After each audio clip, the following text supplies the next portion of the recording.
right, group hug. Right. Go get him, girl.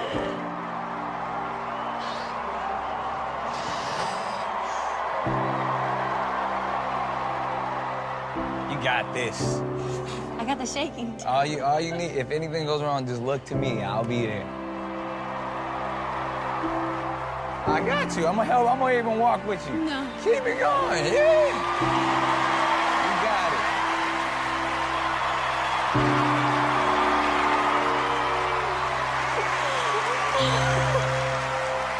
Hi. Hi. What's your name? I'm Anna. Hi. Denning. How old are you, Anna?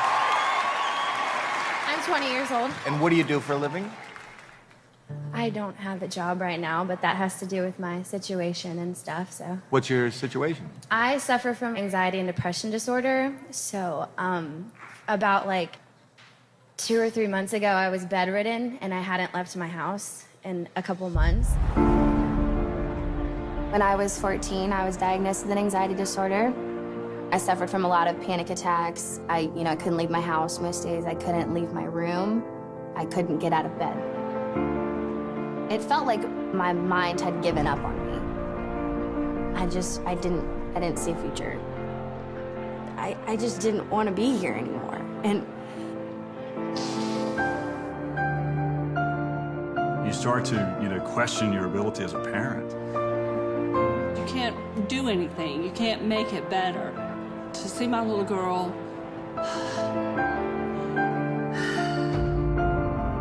with therapy, I became better. And then about 4 months ago is when it hit me the hardest it's ever hit me before. I felt so bad about myself. I didn't like who I was. I didn't know how to bring myself out of it, and We felt helpless. We didn't know which way to turn, and nothing was working. And music found her. being here today is incredible. I remember I couldn't step out of bed. I didn't want to face the world, and now I'm facing thousands of people. It's going to mean the world to me to see her out there and what it'll do for her. You know, personally, I also have an anxiety disorder. I suffer from OCD. People don't really know what it takes and how much suffering it is. For you to even show up today is so amazing. In front of all these people? Yeah. There isn't anybody alive that at some time doesn't need help in coping. And the world is here for you, and I just want to hear what you have to offer us. So just play and pretend like you're alone in your room and nobody's watching. Thank you. Okay? Thank you. We love you.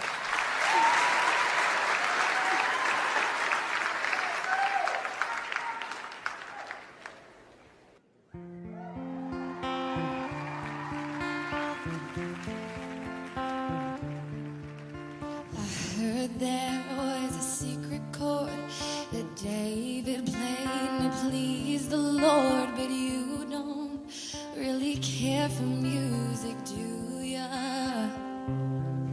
Well, it goes like this: the fourth, the fifth, the minor fall, and the major lifts. A baffled king composing hallelujah.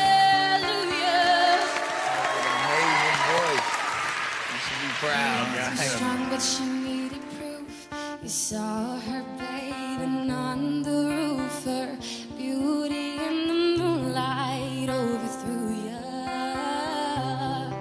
Well, she tied you to the kitchen chair. She broke your throne and she cut your hair. From your lips she drew the hallelujah.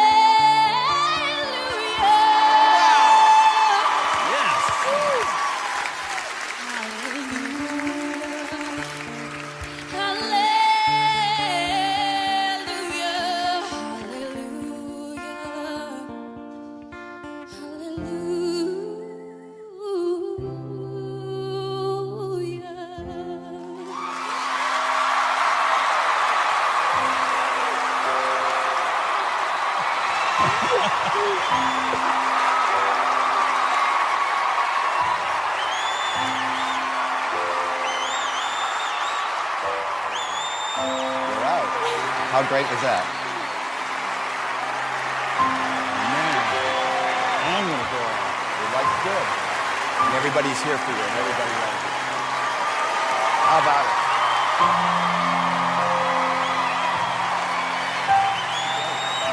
That was amazing. I have a question, and it's amazing. I'm telling you that I deal with what you deal with. How did you get the courage to do what you did today? My parents, of course. Life is filled with peaks and valleys. Oh, yeah. You have seen and experienced a lot of valleys. Tonight, young lady, you are on a peak. Mel. You have a really interesting voice, very different and very emotional. I could see it meant a lot to you.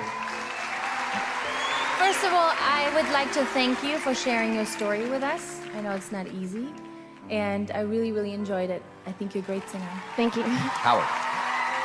Hands down, the most emotional, got me to feel the most. And I'm putting your story aside for a second. I'm talking about just how you sing. The emotion that you were feeling, you were able to take it, put it into your voice, and make me feel something. Thank you. And good for you getting out on that stage. It's hard. So we should vote. Sure. I say yes. Mel? Hands down, a definite yes from me. Heidi. You have many new fans, and I'm one of them. For me, it's a yes. And Howard? You're the first singer to come out here and give me the chills, and I'm going to tell you something. You've got it. We can't wait to see you again.